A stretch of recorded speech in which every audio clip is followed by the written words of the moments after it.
उन्हाचा तडाखा मोठ्या प्रमाणात वाढला आहे। मार्च महिना सुरू झाला आहे। ऊन हे 40 अंशावर जाऊन टेपले आहे। आम्ही युवा सेना काही शाळा व महाविद्यालयांमध्ये गेलो असता तिथे विद्यार्थ्यांना पाण्याची गरज भासत असते, कारण ऊन खूप मोठ्या प्रमाणात वाढले आहे, तर विद्यार्थ्यांना पाण्याची नितांत गरज आहे। पण आम्ही शाळा व कॉलेजांमध्ये प्रत्यक्ष गेलो असता शाळांमध्ये व कॉलेजांमध्ये पिण्याच्या पाण्याच्या टाक्यांमध्ये प्रचंड मोठ्या प्रमाणात घाण ही साचलेली आहे। तसंच तेथे आजूबाजूला कचऱ्याचे ढिग हे पडलेले आहे आणि पाण्यात मोठ्या प्रमाणात शेवाळही साचलेला आहे।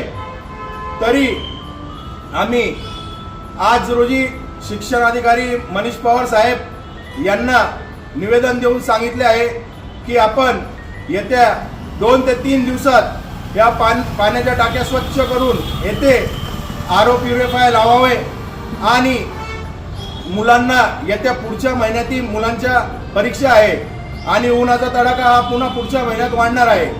तर आपण आधीच या सर्व गोष्टी म्हणजे पाण्याच्या टाक्या स्वच्छ साफसफाई करून येत्या 2 दिवसात आपण हे सर्व काम करून घेणे। त्यानंतर जर आम्हाला 2 ते 3 दिवसात इकडे स्वच्छता दिसली नाही तर युवा सेना शिवसेना स्टाईल आंदोलन हे करण्यात येईल। जय हिंद, जय महाराष्ट्र।